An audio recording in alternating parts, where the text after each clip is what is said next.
નમસ્કાર અમારા આદરણીય અમારા માનનીય પેન્શનર મિત્રો, નિવૃત્ત કર્મચારી મિત્રો, ભાઈઓ તથા બહેનો, સ્વાગત છે આપ સૌનું આપણી આ યુટ્યુબ ચેનલ ભાવેશ મકવાણા ન્યૂઝમાં.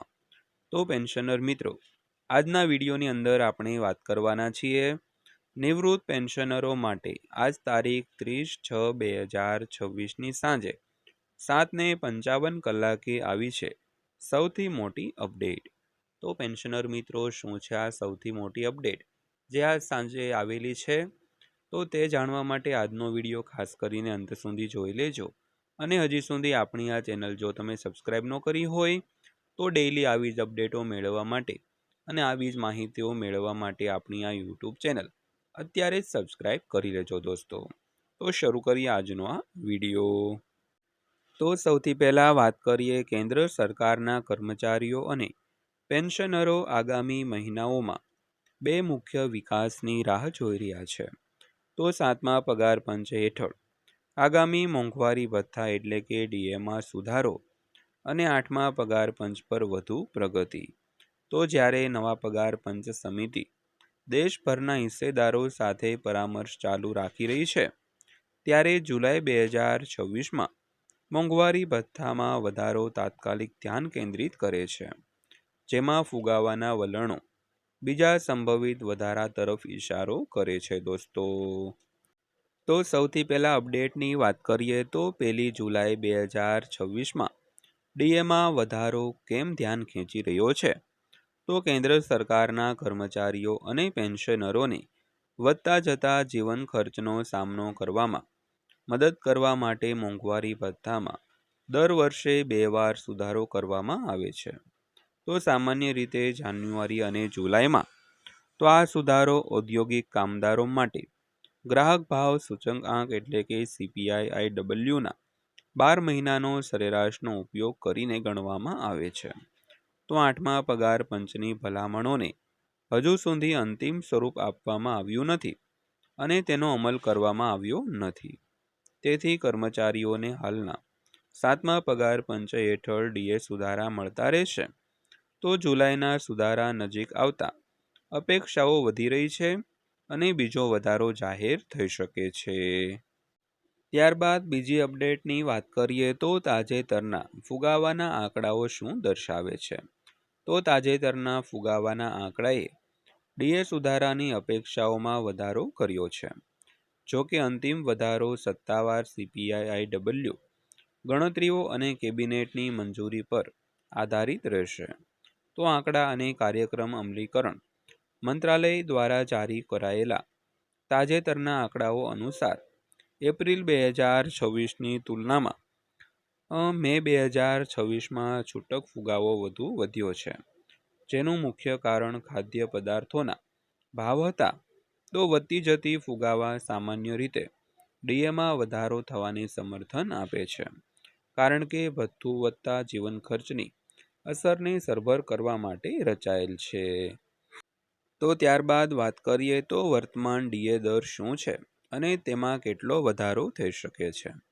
તો તાજેતરના સુધારા બાદ કેન્દ્ર સરકારના કર્મચારીઓને પેન્શનરોને મૂળ પેન્શનના 58%ના દરે મોંઘવારી ભથ્થું મળી રહ્યું છે. તો સરકારે જુલાઈ 2026ના સુધારાની જાહેરાત કરી નથી, પરંતુ ફુગાવા અને CPI-IW વલણો પર આધારિત વર્તમાન અંદાજો લગભગ 2-3%ના સંભવિત વધારા સૂચવે છે.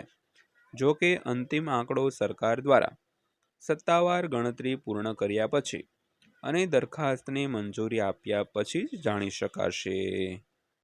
ત્યારબાદ વાત કરીએ તો કર્મચારી સંગઠનો 8મા પગાર પંચ પાસેથી શું માંગ કરી રહ્યા છે? તો કર્મચારી સંગઠનોએ 8મા પગાર પંચને વિવિધ દરખાસ્તો રજૂ કરી છે, જેમાં દલીલ કરવામાં આવી છે કે આગામી પગાર સુધારામાં ઉચ્ચ જીવન ખર્ચ અને બદલાતી આર્થિક પરિસ્થિતિઓ પ્રતિબિંબિત થવી જોઈએ.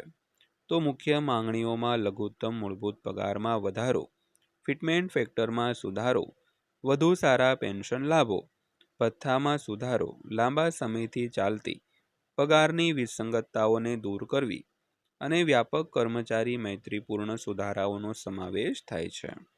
તો યુનિયનો માને છે કે નવી પગાર રચના કર્મચારીઓને ફુગાવા માટે પૂરતા પ્રમાણમાં વળતર આપવી જોઈએ અને સાથે સાથે એકંદર સેવાની સ્થિતિમાં પણ સુધારો કરવો જોઈએ. તો ત્યારબાદ વાત કરીએ તો 8મા પગાર પંચ અંગે નવીનતમ અપડેટ શું છે. તો ન્યાયાધીશ રંજના પ્રકાશ દેસાઈની અધ્યક્ષતામાં 8મો પગાર પંચ તેની ભલામણો તૈયાર કરતા પહેલા કર્મચારી સંગઠનો અને અન્ય હિસ્સેદારો સાથે પરામર્શ ચાલુ રાખી રહ્યું છે. તો 3 નવેમ્બર 2025ના રોજ રચાયેલ આયોગે છેલ્લા ઘણા મહિનાઓથી વિવિધ રાજ્યો અને કેન્દ્રશાસિત પ્રદેશો પાસેથી પ્રતિસાદ એકત્રિત કર્યો છે. તો તેણે તાજેતરમાં 22 અને 23 જૂનના રોજ લખનૌમાં હિસ્સેદારોની બેઠકો યોજી હતી અને ઓડિશા અને પશ્ચિમ બંગાળમાં પરામર્શ ચાલુ રાખવાની અપેક્ષા છે.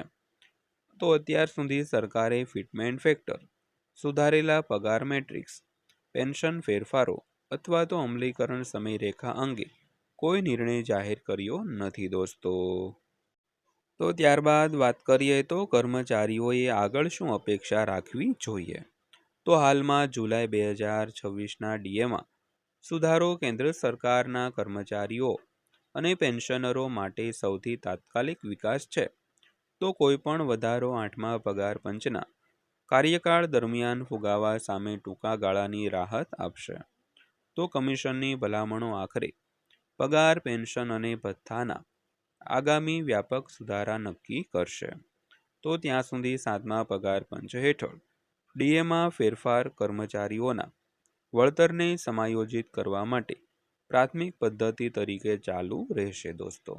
તો દોસ્તો આ હતી આજની માહિતી પસંદ આવી હોય, વિડીયો સારો લાગ્યો હોય તો વિડીયોને એક લાઇક કરજો અને રોજે રોજ આવા જ વિડીયો જોવા માટે આપણી આ ચેનલ સબસ્ક્રાઈબ કરી લેજો. તો ફરીવાર પાછા મળીશું એક નવા વિડીયો સાથે, નવી માહિતી સાથે. ત્યાં સુધી સૌને જય હિન્દ, વંદે માતરમ.